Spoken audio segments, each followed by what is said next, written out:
అందరికి నమస్కారం అండి. నేను మీ కూని అంకబాబు. ఈరోజు ఒక గొప్ప క్షేత్రానికి వచ్చామండి యథావిధిగా.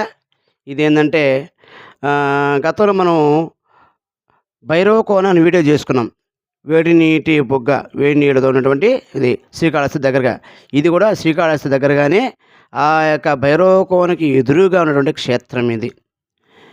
శ్రీ శ్రీ దక్షిణ కాళికాదేవి ఆలయం, వేడం గ్రామం, తిరుపతి జిల్లా. కాళహస్తికి దగ్గరగా ఉంటుందండి ఇది. కాళహస్తికి దగ్గరగా ఉంటుంది. ఈ యొక్క దీని ఎదురెదురు ఉండే ఆర్చులు కూడా ఇది ఈ యొక్క కాళికాదేవి ఆలయం యొక్క ఆర్చి, అలాగే భైరవకోన ఆర్చి ఎదురెదురుగా ఉంటాయి. ఈ కాళికాదేవి ఆలయం చాలా విశిష్టమైందండి. చాలా అంటే చాలా విశిష్టమైంది.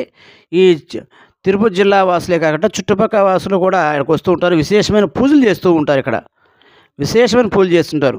ప్రత్యేకించి పౌర్ణమి రోజు ఇక్కడ విశేషమైన పూజలు జరుగుతాయండి. కాళికామాతకి ఇది వినాయక స్వామి గుడి. మనం లోపల రాగానే ఎడమవైపు ఉంటుంది. చాలా సుదూర ప్రాంతాల నుంచి వస్తారండి.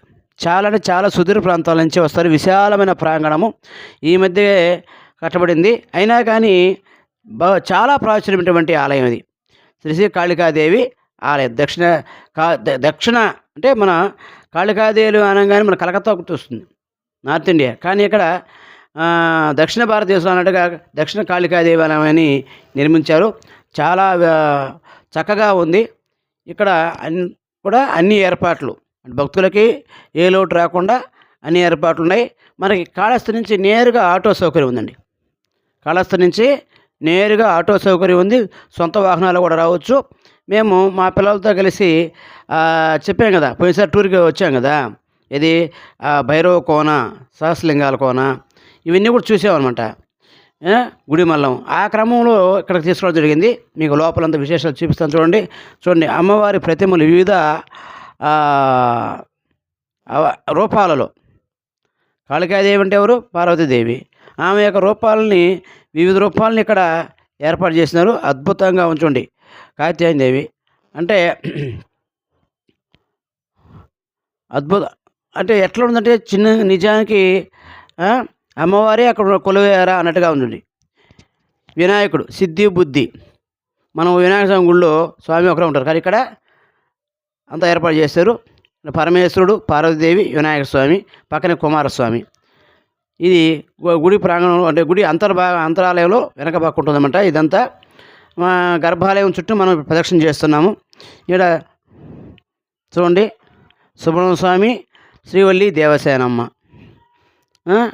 ఈ దేవత తల లేకుండా ఉంది. నాకు పెద్ద అవగాహన లేదు. నేను తొందరగా తీసాను హడావిడిగా పిల్లల్ని ఇంటికి వచ్చేయాలనే ఉద్దేశంతో. అమ్మవారి వివిధ కళారూపాలు మనం దర్శించవచ్చు ఇక్కడ. చూడండి, బాగుంది కదా. ఖచ్చితంగా చూడాల్సినటువంటి ఆలయం అండి ఇది. ఖచ్చితంగా చూడాల్సిన ఆలయం. ఎందుకంటే భక్తులు బాగా విశ్వసిస్తున్నారు. అమ్మవారిని ఇక్కడ చేరి భజిస్తే అమ్మవారిని చేరి భజిస్తే మనం ఇక్కడ ఏ కోరికైనా నెరవేరుతుందనేటువంటి నమ్మకం భక్తుల్లో బలంగా ఉంది. ఖచ్చితంగా ఈ అవకాశాన్ని సద్వినియోగం చేసుకోవాలని నా వ్యూవర్స్ని, నా సబ్స్క్రైబర్స్ని కోరుకుంటున్నాను. ఆ అమ్మవారి యొక్క ఆశీస్సులు ఖచ్చితంగా మీ అందరికీ ఉంటాయని ఉండాలని కోరుకుంటున్నానండి. అయితే ఈ కళారూపాలు కూడా విభిన్నంగా ఉన్నాయి. మనం సహజంగా చూసేటువంటి కళారూపాల కంటే ఇక్కడ అమ్మవారి విగ్రహ రూపాలు విభిన్న శైలిలో కమలాదేవి అంట విభిన్నమైనటువంటి శైలిలో ఇక్కడ ఏర్పాటు చేస్తున్నారు. నేనైతే హడావిడిగా అంతా కూడా కవర్ చేయలేదని అనుకున్నాను నేను. అయినా వీలంతవరకు ఈ ఆలయం మొత్తాన్ని నేను మీకు చూపించే ప్రయత్నం చేస్తున్నాను. ఆలయం ముందు ప్రాంగణంలో ఈ ఆలయము పశ్చిమాభిముఖంగా ఉంటుందండి. పశ్చిమాభిముఖంగా ఉంటుంది. దీని యొక్క ఆర్చ్ వచ్చి ఎట్లా ఉంటుంది, ఎక్కడి నుంచి ఉంటుంది, ఈ ఉత్తరం వైపు ఉంటుంది. ఉత్తరం వైపు నుంచి మనం లోపలికి వస్తాము. ఆలయం మాత్రం పడమర వైపుగా ఉంటుందన్నమాట. ఆలయం ముందు ఈ నాగశిలలు భక్తులు ఎక్కువ స్థాయిలో ఏర్పాటు చేస్తున్నారు. ఇక్కడ నాగపూజలు కూడా జరుగుతూ ఉంటాయి. దాగదోషం గురించి పరిహారం కూడా ఇక్కడ చేస్తూ ఉంటారన్నమాట. అమ్మవారి దర్శనం మాకైతే కాలేదు. ఎందుకంటే అక్కడ ఆ రోజు పౌర్ణమి రోజు విశేష పూజలు చేస్తూ ఉన్నారు. వీళ్ళంతవరకు అమ్మవారిని చూపించాలనే ప్రయత్నమే చేశాను, కానీ కుదరలేదు.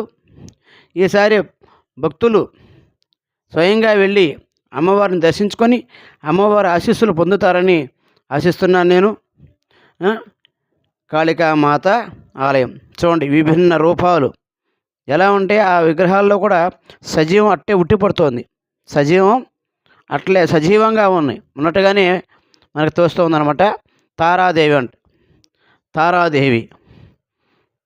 మనం ఇలా అమ్మవారిని చెప్పుకుంటే ఒక్కొక్క అవతారం గురించి ఒక రోజంతా సరిపోతుంది. ఆ మహిమానత గురించి చెప్పాలంటే అష్టాదశక్తి పీఠాల్లో నుంచి అష్టాదశ శక్తి పీఠాల స్వరూపాలను ఇక్కడ మనం ఏర్పాటు చేస్తే చెప్పచ్చు. తర్వాత ఈ ఆలయానికి ముందు చిన్న కోనేరు ఏర్పాటు చేస్తున్నారండి. ఇది కూడా ఆధునికంగా ఏర్పాటు చేస్తున్నారు, కానీ నీరైతే పుష్కలంగా ఉందండి.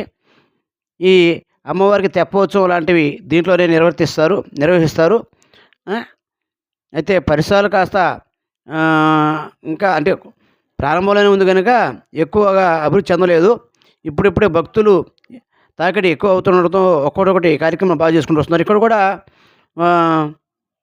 మారేడు చెట్టు కింద నాగసలు ఏర్పాటు చేస్తున్నారు. ఇది కోనేరుకి దక్షిణ వైపు ఉందన్నమాట. కోనేరుకి దక్షిణ వైపు ఉంది. ఇక్కడ కూడా భక్తులు తమ మొక్కులు చెల్లించుకున్నట్టు ఆనవాళ్ళు అయితే మనకు కనిపిస్తూ ఉంటాయి. చుట్టూ చూసారు కదా, పసుపు కుంకాలు, తర్వాత దారాలు చుట్టబడి అంతా కూడా ఉందన్నమాట. ఈ ఆలయాన్ని ఏదేమైతేనేమి ఈ ఆలయాన్ని ఖచ్చితంగా మా పిల్లలకు మేము చూసినందుకు అమ్మవారి ఆశీస్సులు మాకుంటాయని ఆశిస్తున్నాము. మీరు కూడా ఖచ్చితంగా ఈ ఆలయాన్ని ఎట్టి పరిస్థితుల్లో శ్రీకాళహస్తి వచ్చినప్పుడు ఖచ్చితంగా అక్కడి నుంచి ఒక 5 కిలోమీటర్లే, పెద్ద దూరం ఏం కాదండి. బ్రహ్మాండంగా ఉంటుంది. ఆటో సర్వీస్ ఉంటుంది, సొంత వాహనాలు కూడా పోవచ్చు. కొద్ది దూరమే, బ్రహ్మాండంగా ఉంటుంది. ఖచ్చితంగా చూడండి. దీని ఎదురుగానే ఆ యొక్క వేడి నీటి జలపాతం భైరవ కోన ఉందండి. మీకు 2 కలిసి వస్తాయి. అటు నుంచి 1 కిలోమీటర్ దాటుకుపోతే సహస్రలింగాల కోన చాలా చక్కగా ఉంటుంది. ఖచ్చితంగా శ్రీకాళహస్తి వచ్చినప్పుడు ఈ క్షేత్రాలను దర్శిస్తారని, అమ్మవారి ఆశీస్సులు తీసుకుంటారని స్పష్టంగా కనిపించట్లేదండి. ఎందుకంటే హడావిడి ఎక్కువగా ఉంది. అమ్మవారి ఆశీస్సులతో మీరందరూ హాయిగా ఉండాలని కోరుకుంటూ మీ అంకబాబు. కృతజ్ఞతలు, ధన్యవాదాలండి.